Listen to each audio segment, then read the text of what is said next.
What is going on, everyone? Welcome to another episode of Yammy Noob. Today we are talking about Harley Davidson, but we're doing things with a bit of a twist. We're going to be talking to our Discord server to see what the people actually think about Harley Davidson. You can peruse the comments in a lot of Harley Davidson videos, and you can see that people have pretty polarizing opinions about the motor company, and we kind of just want to see what people really feel about Harleys. Now, the most important thing you got to know is if you want to join in on our discussion about these things in real time, head over to yammynoob.co and become a member over on our website. You'll get access to the Discord server, which is the best way to support our channel and hang out with us and talk about all kinds of silly stuff. If you want to know what's going on with our behind the scenes, exclusive content, all the Harley Davidson stuff, the giveaway bikes, all the great stuff we do here, you want to support on a deeper level, the yammynoob.co membership is the way to do it. Without further ado, let's jump in. Spite, how do you feel about Harley Davidson? Okay, so I've developed a little bit more nuance on this subject over time. It used to be just like, yeah, Harley, awesome, home team. I really don't love the Milwaukee 8s. The more I've ridden them, the more I'm like, this engine just feels too polished, too smooth. There's nothing here. They look cool. They look really, really cool. Yeah. And the Lowrider ST looks awesome. I'd love to ride one, but I still have a feeling that it's just going to be a little too... It's not going to have that sort of edge that bikes like the Sportster have.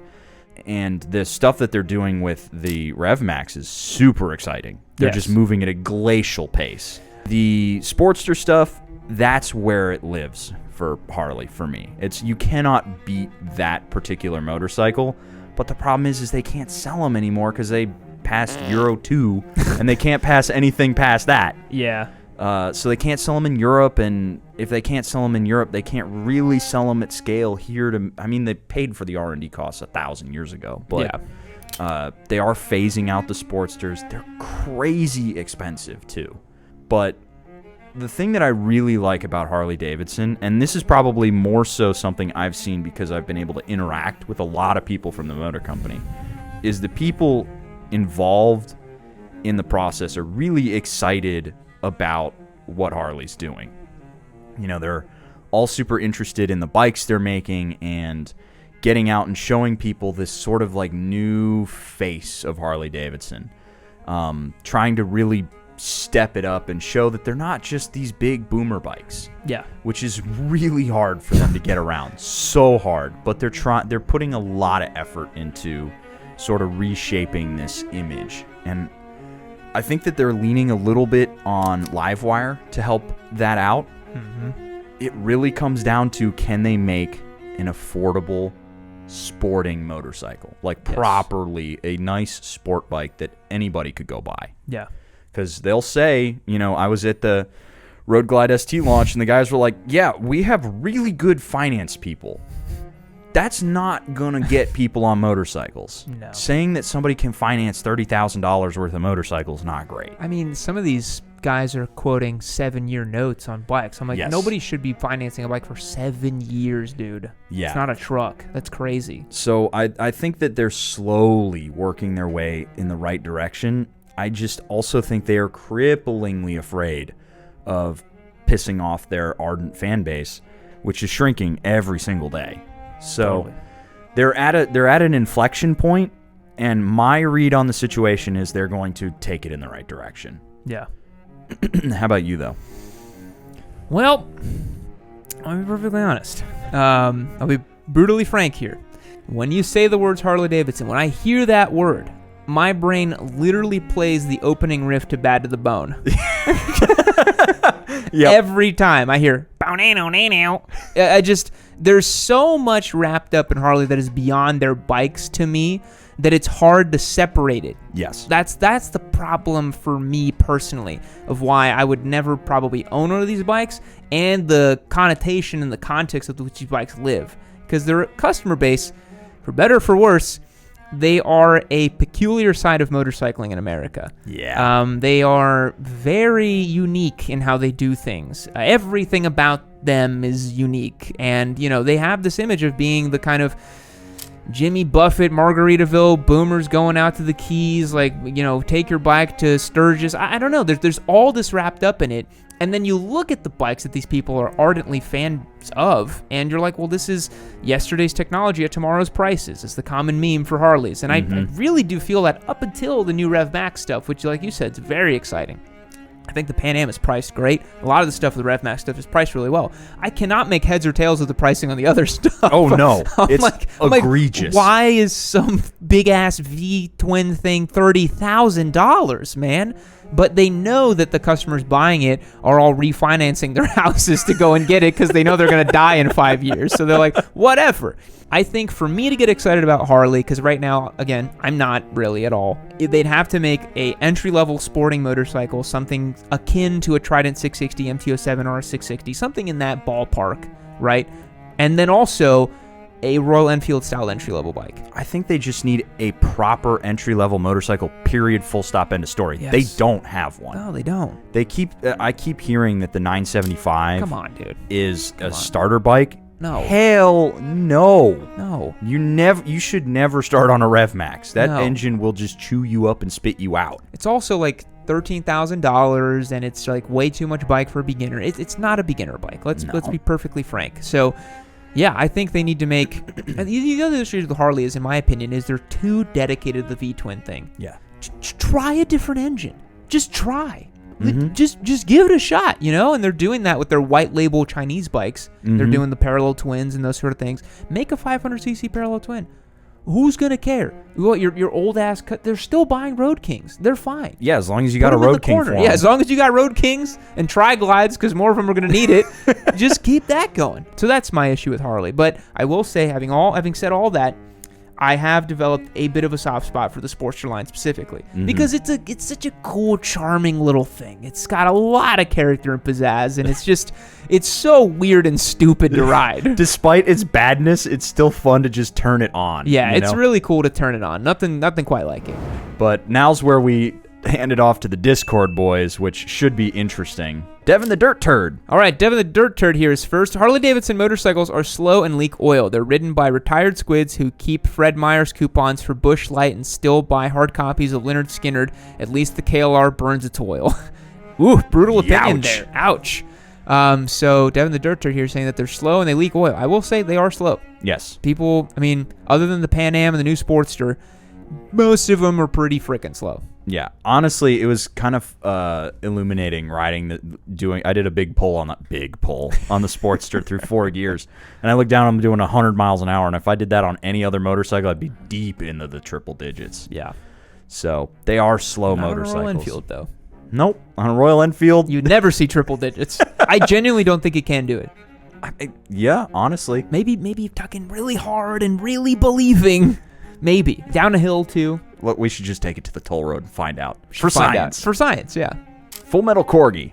Full Metal Corgi. Harley Davidson is a lifestyle brand clinging to a motorcycle product. The bikes have their place and fandom, and performance aside, they're really hot garbage. But it has stopped being a motorcycle company and has become an all-encompassing juggernaut of real biking lifestyle. Source, my brother, who has never ridden before in his life, picked up a Road King, and within 3 weeks, his house is one HD logo away from a building code violation.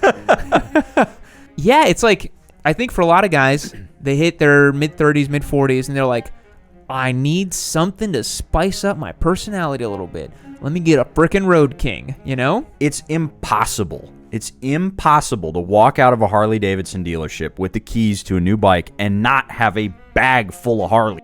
Yeah. I still have that Harley jacket shirt thing that I wear from time to time. I got that when I got my first Harley. Yeah. I've got my Harley jacket when I got the first Harley. You cannot leave without some Harley gear in your back pocket. Yeah. They are very good about the lifestyle apparel and branding. Mm-hmm. And I mean, that's something that kind of annoys me because it's like, you're not a t-shirt company, theoretically. Yeah. You're supposed to be making motorcycles. Get out there and make some really cool bikes. Yeah, but they're like, well, we make a lot of money selling t-shirts, so, you know, we're going to keep doing that for a long time. Air Force 13 is next. Harley is moving in the right direction, in my opinion. Just bought the new Nightster. Damn. Sweet ride, by the way. I've ridden the Pan Am and Sportster S. The Rev Max is the future for them if they want to stay relevant.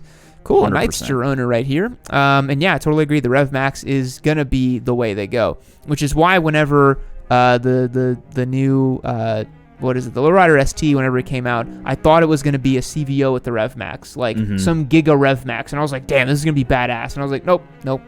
We were on completely opposite ends of the usual spectrum where you were like, this is going to be really cool. We're going to see some cool stuff. And I was like, no, we're not. We're going to see the exact same thing from them. Well, because lately I was like, they're doing cool stuff. This is great. And then you're like, I know Harley. They only disappoint. That's not true, but they do disappoint a lot of the time. Yep. Specifically with the Bronx. I think man. They were so. I guarantee you that they're I saw it in person, man. It was amazing. Much like the Stratosphere and the Gen 3 Busa with a turbo, it's just sitting Somewhere. in a factory house, like a warehouse somewhere. They made them with just sheets over. I bet there's 1,000 of them out there. They made them for sure. Wyatt is next. Wyatt says, Harley to me is all about the sound and lifestyle. The new bikes have great style, though not as pure as the 48 and Roadster. And the new engine is a huge upgrade, but it's not unique to Harley. The Rev Max is a great motor, but it's basically the same as the Indian motor, or insert another modern V-twin here. Debatable. No. I hope the Bronx does come to fruition, because the new engine is a perfect fit for that application, but what I think they really need is a street series, every level line of cruisers and standards that have at least the pure old school style, if we can't have the classic engine anymore. What's your take on this? So definitely the Rev Max is not just a copy of the Indian engine. No, it feels totally different. The Indian engine is just this rowdy, brawler, aggressive, angry thing. It's a zoinked out little engine. The Rev Max is actually really pulled together. It feels more like a Ducati engine on it. There was a Pan Am at the Sturgis thing I was at that had a pipe on it. Oh, really? And it sounded just like a Ducati. I've never heard one with a pipe.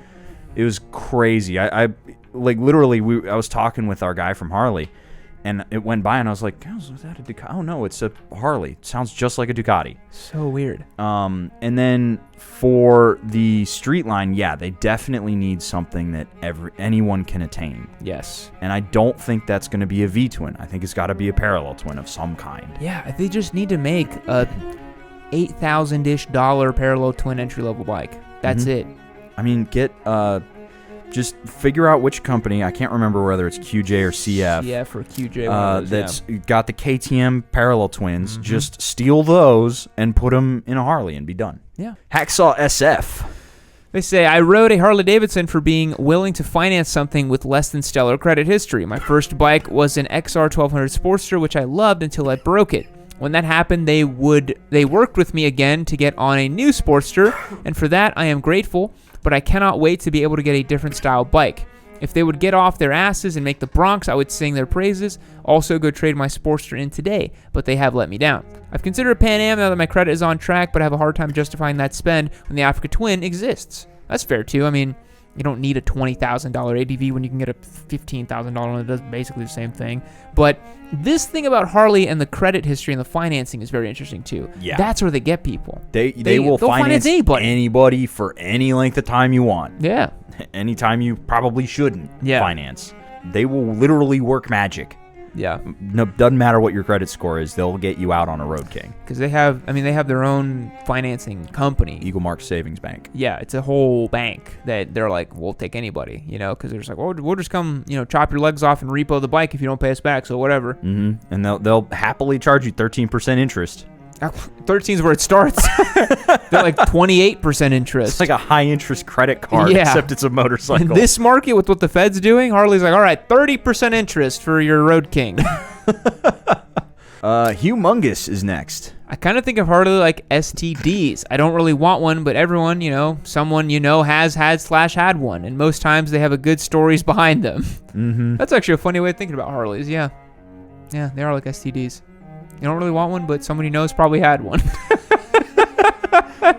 That's great. And now somehow you've had two in the shop. Yeah. Jake Smith is next.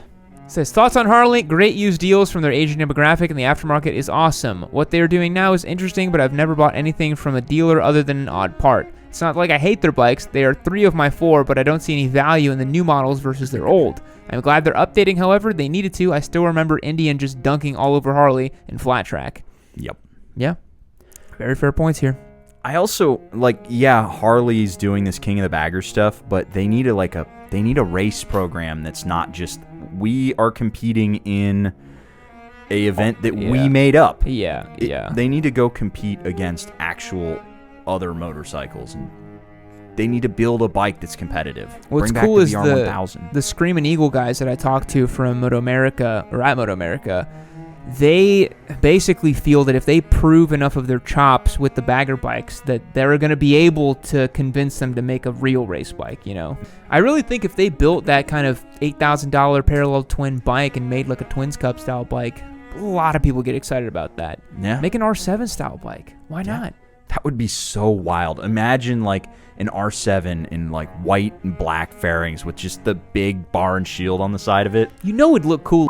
That's the thing about Harleys. They're going to make it look cool, right? Yeah. Because a lot of their new bikes are very interesting looking, and that's cool. Yeah. Alrighty, guys, thanks so much for checking out today's episode of Yammy Noob. If you want to see the full detailed Yamcast, go back a couple episodes and check out today's episode of the Yamcast. Remember, join over on yammynoob.co. Become a member. You will not regret it. We'll catch you in the next one. See you later.